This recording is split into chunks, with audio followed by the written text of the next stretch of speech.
नमस्कार दोस्तों, मैं आपका दोस्त आपका साथी चंद्रजीत शर्मा। लगातार जो बीजेपी है वो अपनी लिस्टों को जारी कर रही है। लोकसभा के उम्मीदवारों की प्रत्याशी जो हैं उनकी एक के बाद एक उनके नाम उनकी लिस्ट अब सामने आ रही है।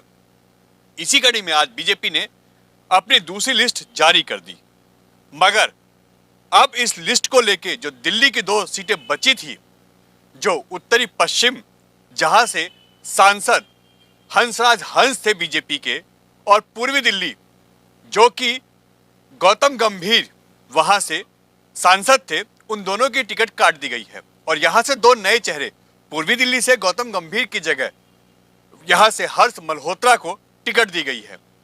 और साथ ही साथ जो हंसराज हंस हैं उत्तर पश्चिमी दिल्ली से, उनकी जगह योगेंद्र चंदोलिया जी को टिकट दी गई है। अब दोनों ही सेलिब्रिटी थे, दोनों ही पब्लिक फिगर थे, जिनके नामों को लेके कहीं भी कोई आशंका नहीं थी, क्योंकि एक बड़े चेहरे थे, उनकी अपनी भी बहुत पॉपुलैरिटी थी। मगर इस समय जो सबसे ज्यादा चर्चा का विषय है कि आखिर इन दोनों की टिकट काट के ये जो नए चेहरे दिए गए हैं ये कहां तक टिकते हैं। और उत्तर पूर्वी दिल्ली के साथ साथ पूर्वी दिल्ली हमेशा चर्चा का विषय रही है। गौतम गंभीर यहां से सांसद रहे हैं, वो लगातार उनकी सीट हॉट सीट रही है। जैसे सांसद मनोज तिवारी उत्तर पूर्वी दिल्ली से हैं, ऐसे पूर्वी दिल्ली से गौतम गंभीर का भी नाम काफी फेमस था। मगर वहां से हर्ष मल्होत्रा को उतारा, क्योंकि जैसा हमने जैसी लिस्ट आई, हमने लोगों से जब बात की, मीडिया कर्मियों से, आप अपने सहयोगियों से और आसपास के लोगों से जो वहां रहते हैं, कुछ लोगों से हमने चर्चा की, तो सबने माना कि कहीं ना कहीं बीजेपी ने कहीं सरेंडर तो नहीं कर दिया, पूर्वी दिल्ली की सीट कहीं बीजेपी गवा तो नहीं बैठेगी, क्योंकि आम आदमी पार्टी ने बहुत बड़ा गेम खेला है। कोंडली से विधायक जो हैं कुलदीप कुमार, वो वहां से उनको विधायक भी हैं और साथ ही साथ उनको वहां से लोकसभा का प्रत्याशी बनाया गया है आम आदमी पार्टी और कांग्रेस के गठबंधन के द्वारा। और उनकी छवि उस एरिया में बहुत अच्छी मानी जाती है। साथ ही साथ उनका समाज SC ST जो कोटा है वो भी वहां पे बहुत इफेक्ट डालेगा, क्योंकि वो उस एरिया में बहुत ज्यादा संख्या इन लोगों की है। और अगर कुलदीप कुमार को उतारा गया है, वहां से विधायक है आम आदमी पार्टी के, और साथ ही साथ वहां से उनका समाज और उनके लोग अगर उनको सपोर्ट करते हैं, तो ये बीजेपी के लिए बहुत टेढ़ी खीर होने वाली है। और कहीं बीजेपी, जैसा लोग बता रहे हैं, जैसे हमारे सहयोगी बता रहे हैं, कि कहीं ना कहीं बीजेपी अपनी सीट गवा ना बैठे पूर्वी दिल्ली की। अब आप खुद सोचिए कि छवि अच्छी है कुलदीप कुमार की, आम आदमी पार्टी के प्रत्याशी हैं वहां से इस समय सिटिंग जो विधायक हैं आम आदमी पार्टी की सरकार में, और साथ ही साथ लोगों के बीच इस समय लगातार अपनी पदयात्रा अपने लोगों से कनेक्ट कर रहे हैं, क्योंकि उनकी टिकट पहले ही फाइनल हो चुकी थी। और यहां से जैसे गौतम गंभीर ने अपना रिजाइन दे दिया था पार्टी से, उन्होंने थोड़ी दूरी बना ली थी, ऐसे में अब हर्ष मल्होत्रा को यहां टिकट दिया जाना थोड़ा सा अचंभा लग रहा है लोगों को, कि आखिर इतनी हॉट सीट पे हल्का उम्मीदवार कैसे उतार दिया। ये लोगों का कहना है, ये हम नहीं कह रहे, लोगों से हमारी बात हुई है। अब ये तो वक्त बताएगा कि आखिर कितना इफेक्टेड होगा बीजेपी का ये गेम, कि जो 2 चेहरे जो वहां पे अच्छे पॉपुलर चेहरे थे, सेलिब्रिटी थे, गौतम गंभीर हो या हंसराज हंस हो, उन दोनों की जगह नए चेहरे उतारना, और उनकी कोई खास पॉपुलैरिटी नहीं है। बीजेपी इतना बड़ा मास्टर स्ट्रोक खेल रही है, तो आखिर किस दम पे?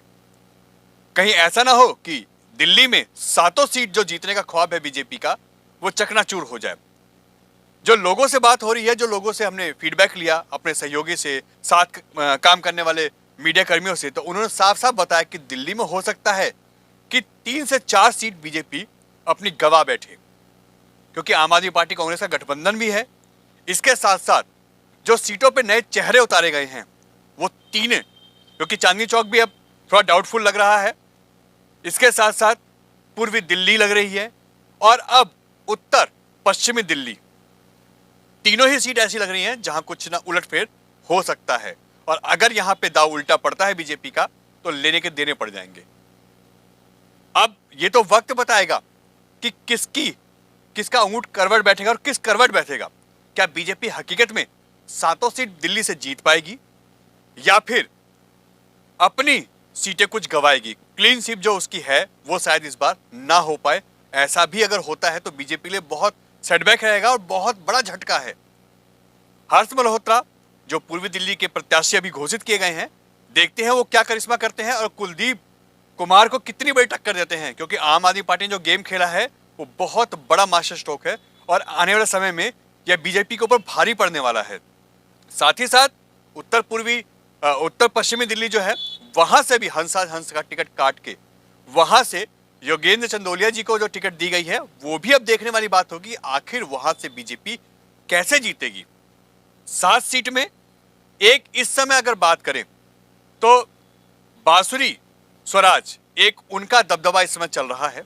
साथ ही साथ सहरावत जो है उनका भी थोड़ा बहुत इस समय प्रचार उठने लगा है और उत्तर पूर्वी दिल्ली से मनोज तिवारी, क्योंकि यहां से 2 बार सिटिंग सांसद रह चुके हैं, साथ ही साथ बीजेपी का ग्राफ भी है, तो ये सीट हो सकता है उत्तर पूर्वी दिल्ली की और ये जो 2 सीटें हमने आपको बताई ये निकल जाए, मगर 3 से 4 सीटों पे मामला फंस सकता है। तो आखिर बीजेपी इससे कैसे पार पाएगी और क्या सोच के बीजेपी ने उम्मीदवार उतारे हैं ये तो वक्त बताएगा। मगर लोगों की ओपिनियन अब ये आ रही है, हम इसका आपका सर्वे भी दिखाएंगे, लोगों के बीच में जाके हम बात करवाएंगे कि लोगों की क्या सोच है, कौन सा उम्मीदवार कितने पानी में है। मगर कहीं ना कहीं पूर्वी दिल्ली और उत्तर पश्चिमी दिल्ली अब हल्की पड़ती नजर आ रही है, क्योंकि कैंडिडेट लोगों कहने के अकॉर्डिंग हल्के हैं। और अगर बीजेपी ने कुछ बड़ा गेम नहीं किया, बीजेपी ने इनके लिए मास्टर स्ट्रोक जिस तरह के चला है, अगर ये अपनी उम्मीदों पे बीजेपी खरे नहीं उतरे तो बीजेपी की सीटें कम होना लाजमी है। N Bharat TV, Delhi.